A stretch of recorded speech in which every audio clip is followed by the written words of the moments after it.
or Forget. I'm Brittany Taylor. Here's Wayne Hawkes. Let's get straight into it. Wayne, the Melbourne Cup winner will come out of this week's Turnbull. Bet or forget? I bet it will, Britt. Turnbull Stakes has been a great guide. Vow and Declare, Gold Trip, Green Moon. I could go on and on and on. This is a race that does produce Melbourne Cup winners. Fact. Well, Gold Trip's not going to do it again, is he? Not with 58.5 kilos. Nothing's done that since Think Big. Yeah, maybe, but you know what? History's there to be broken, Britt. I'm going to say forget it. I'm with the internationals. I'm really interested to see just how they settle into Australia. So far, they look unbelievable. I'm watching them, the vision of them getting off the plane. It amazes me just how well they travel. I think Vauban, the current favourite. Vauban? Is that the jumper Vauban? Sorry, I just had to say it there. I think it's won about 3 over the hurdles, hasn't it? Yeah, well, that's it. Proper stayer, 71 kilos. He won't know himself with a lightweight.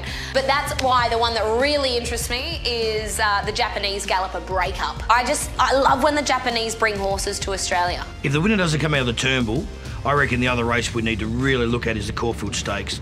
There's a mare there called Duas, and she didn't look half right last year, but gee whiz, she looks bigger and better than me, and that's saying something this year. Wayne, moving on, give me the next one. Imperatriz. Should it have run on the Everest? Absolutely. I bet they'll sit there on Everest Day and think, what could have been? When you've got a mare that is running track record times at the Valley. Are you chasing the money? It's a $20 million race, Wayne. How can you have the best sprinter in the country not going there? Stick to the plan. What's the plan? The plan is to stay in Melbourne, build your Tiakau brand. She's won 2 great races. She's got 1 or 2 more left in her. In those 2 races that she won, it screamed Tiakou was here.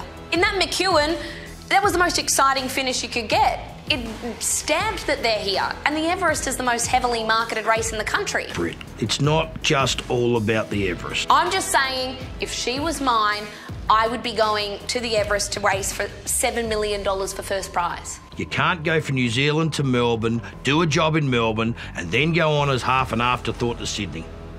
Very tough. All right, how about this one? Your favourite horse, Amelia's Jewel, will go to the Golden Eagle. Bet or forget? My favourite horse. You sure I'm allowed to talk about this one, Britt? Hey, did you like what she did on Friday night? Yeah, she was good. She was good. I don't know whether she was great. She was good, but then she broke a track record. Then I went, yeah, she went from good to great, probably. I bet she will go to the Golden Eagle. The reason being, it's a 1,500 metre race, whereas the Cox Plate's 2,000. Now, I know you're going to talk about the Northerly being 1,800 and everything like that, but an extra 200 metres in a horse race is a long, long way. She looked great at the mile on Friday night, but stick to the 1,500 and chase the money. Show me the money. They don't need the money. It's an ownership group that is not short of $1. An extra $5 million will mean nothing to Peter Walsh.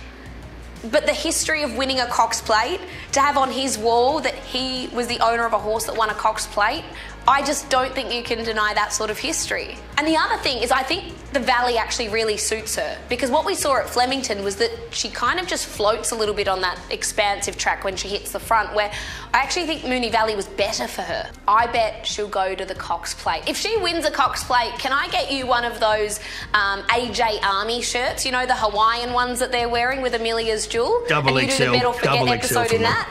Double XL. All right, I'll get the seamstress to start now. That's what we have to look forward to on Bet or Forget. Thanks, Wayne. Thanks, Miss WA. Chances are you're about to lose. For free and confidential support, call the number on the screen or visit the website